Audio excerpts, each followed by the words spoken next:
Editorials ज़रूर पढ़ने चाहिए, जो संपादकीय पेज है इसे ज़रूर पढ़ने चाहिए, इससे आपके विचार बनते हैं। यहाँ देखिए, समान संहिता पे कुतर्क क्या दिया जा रहा है। इस पर आश्चर्य नहीं कि विधि आयोग की ओर से समान नागरिक संहिता पर सामाजिक एवं धार्मिक संगठनों से राय मांगने की घोषणा करने के साथ ही उसके विरोध में तरह तरह के कुतर्क दिए जाने लगे। तो यहाँ जयराम रमेश जो है वो कह रहा है कि समान नागरिक संहिता जो है पर विधि आयोग की पहल मोदी सरकार की ध्रुवीकरण का एजेंडा है।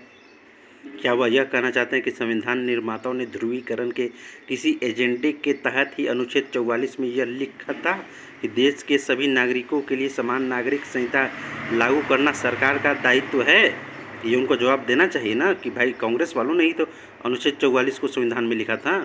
कांग्रेस को इस प्रश्न पर विचार करने के साथ ही इस पर शर्मिंदा होना चाहिए कि स्वतंत्रता के बाद सबसे लंबे समय तक शासन करने के बाद भी वह समान नागरिक संहिता के मामले में संविधान निर्माताओं की इच्छा का पालन नहीं कर सके।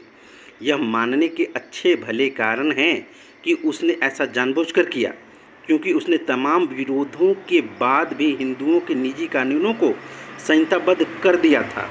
कायदे से तभी अन्य समुदायों के भी निजी कानून संहिताबद्ध करके समान नागरिक संहिता की दिशा में कदम बढ़ा दिए जाने चाहिए थे। कांग्रेस ने ऐसा न करके देश के नागरिकों में भेद पैदा करने के साथ साथ उन्हें अलग अलग खाँचों में बांटने का काम किया। ऐसा करके उसने राष्ट्रीय एकत्व की भावना को कमज़ोर कर दिया है कांग्रेस ने, और विभिन्न समुदायों के बीच यह आवश्यक संदेश जाने से रोका कि संविधान के निगाह में वे सभी बराबर हैं। यह कांग्रेस की सबसे बड़ी यहाँ गलती है। यह खेद की बात है कि समान नागरिक संहिता के प्रश्न पर कांग्रेस अपने मूल्यों और सिद्धांतों के साथ अपने पूर्वजों की भी अनदेखी करती है। पता नहीं वह क्यों भूल जाती है कि 1928 में भारत के संविधान का जो पहला प्रारूप मोतीलाल नेहरू की अध्यक्षता वाली समिति ने तैयार किया था, उसमें समान नागरिक संहिता की पैरवी की गई थी। क्या इससे विचित्र और कुछ भी हो सकता है?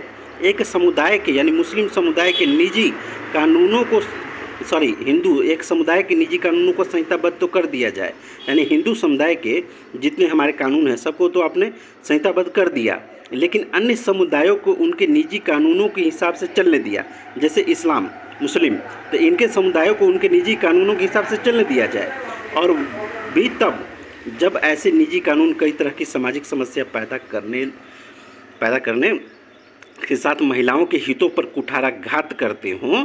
समान नागरिक संहिता को लेकर अक्सर यह कुतर्क दिया जाता है कि यह सामाजिक विविधता की विरोधी है। क्या समान नागरिक संहिता अपनाने वाले अन्य देश और विशेष रूप से अमेरिका में सामाजिक विविधता नहीं है?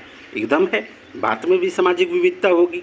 इसे लागू करने के बाद भी वहाँ करीब करीब दुनिया के हर देश में नागरिक रहते ही नहीं हैं, बल्कि वहाँ बसने के लिए लायक भी रहते हैं।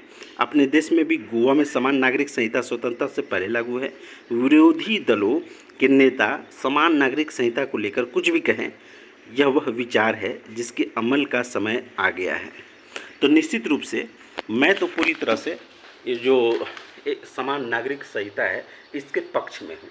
यह सभी के होना चाहिए, हिंदुओं के लिए है, मुसलमान, सिख, ईसाई सब के लिए होना चाहिए, एक कॉमन होना चाहिए।